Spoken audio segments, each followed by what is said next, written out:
पाठ 7 आसमान के फरिश्ते। इस पाठ के माध्यम से छात्रों को सभी के प्रति प्रेम पूर्वक व्यवहार करने की शिक्षा दी गई है। क्या आपने ऐसी कोई जापानी कथा पढ़ी या सुनी है जिसमें किसी के प्रति कटु व्यवहार का लकड़हारा दंपति को बड़ा दंड भुगतना पड़ा हो? नहीं पढ़ी है तो चलो आज पढ़ते हैं। तो स्टार्ट करते हैं। आसमान के फरिश्ते। जापान के क्यूशू द्वीप पर छोटे छोटे अनेक गांव हैं। बहुत समय पहले उन्हीं में से एक गांव में एक लकड़हारा अपनी पत्नी के साथ रहता था। वह जंगल से सूखी लकड़ियां बीनकर लाता और बाजार में बेच देता। उसकी पत्नी घर के समीप वाली भूमि पर साग सब्जी उगाकर बेचती थी। इस प्रकार दोनों की गुजर बसर होती थी। दोनों के दिन व्यतीत हो रहे थे, यानी निकल रहे थे।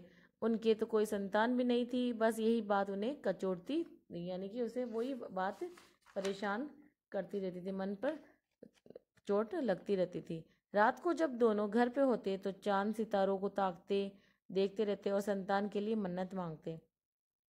ऋतुएं आती जाती रहती और उनका क्रम भी लगभग यही बना रहता। एक रात जब दिन भर वर्षा हुई और वर्षा के बाद रात को आकाश जब स्वच्छ यानी कि साफ हुआ तो चांद में अधिक चांदनी और शीतलता थी। शीतलता यानी ठंडक थी।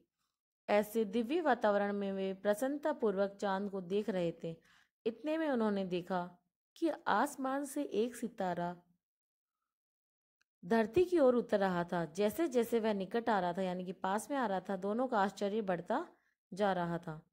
कुछ ही क्षणों में सितारों में से एक परी शिशु निकलकर लकड़हारिन की गोद में आ गया।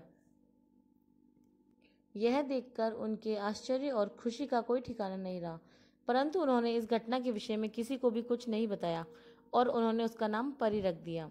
दोनों बड़े प्रेम से परी बेटी को पालने पोसने लगे। उसके आते ही जैसे सारे गांव की काया ही बदलने लगी। चारों ओर सुंदर फूल खिलने लगे। लोग पहले से अधिक प्रसन्न रहने लगे।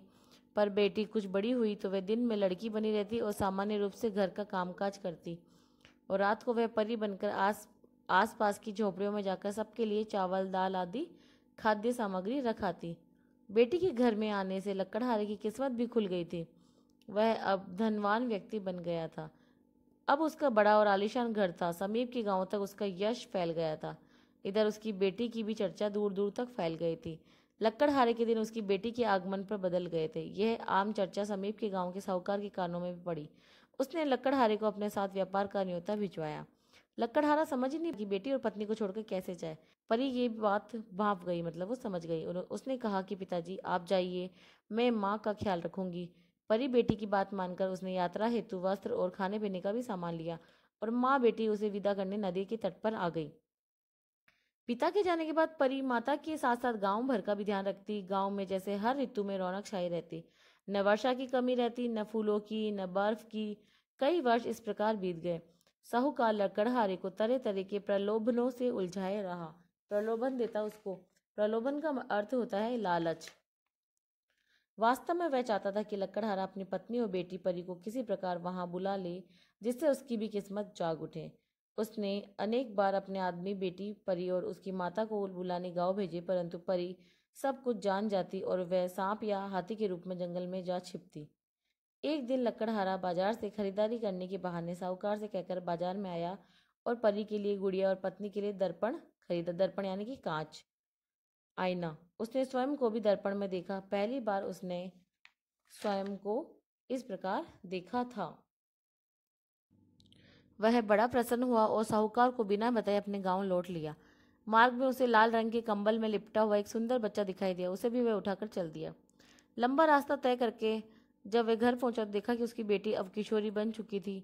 दोनों उसके हाथ में बच्चा देखकर हैरान थी।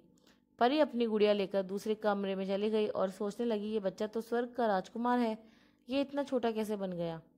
उधर लकड़हारिन भी दर्पण में अपना मुख देखकर बड़ी प्रसन्न हुई। एक दिन नन्हा बालक भी दर्पण देखने के लिए मचल उठा। लकड़हारिन ने उसे दर्पण दिखाया, परंतु ये क्या। जैसे ही उसने दर्पण देखा तो वह एक हाथ लंबा हो गया। अब वह हर पल दर्पण देखने के लिए मचलता। लकड़हारिन उसे दर्पण न देती तो वह रात को छिप छिप कर दर्पण देखता और बड़ा होता जाता। कुछ ही दिनों में वह सामान्य कद काठी का युवक बन गया। उसे अपनी पुरानी जिंदगी याद आने लगी कि उसे एक राक्षस ने चुराकर अपनी ताकत से बोना बना दिया था। तब उसे आकाशवाणी सुनाई दी कि यदि तुम सितारे की बेटी और दर्पण को एक साथ देखोगे तो फिर से राजकुमार बन जाओगे। संयोग से यहाँ ऐसा घटित हो गया था। वह युवक लक्कड़हारे की बेटी के साथ गांव में घूमता, बातें करता, गीत गाता। लक्कड़हारिन को यह सब फूटी आंख भी न सुहाता था। फूटी आंख नहीं सोने में तनिक भी अच्छा नहीं लगता था। परी अब घर न घर का काम करती, न ही पड़ोसियों की सेवा। इन सब बातों से त्रस्त आकर यानी दुखी होकर एक दिन लकड़हारी ने गुस्से में वह दर्पण भूमि पर पटक दिया। दर्पण टूटने की देर थी कि वह घर पुनः झोपड़ी में बदल गया। स्वर्ग का राजकुमार और परी दोनों ही एक ही गोल सितारे पर बैठकर आसमान की ओर प्रस्थान कर गए। लकड़हारे और उसकी पत्नी को आवाज सुनाई दी, हम तो तुम्हारा दुख दूर करने आए थे, परंतु तुम हमारा सुख नहीं देख सके। अब हम अपने घर को लौट रहे हैं। लकड़हारा और उसकी पत्नी अपनी करनी पर पछताकर फूट फूट कर रोने लगे। परंतु अब क्या हो सकता था। दोनों ने दर्पण के बिखरे कांच को जोड़ने की बहुत कोशिश की, परंतु वह नहीं जुड़ा।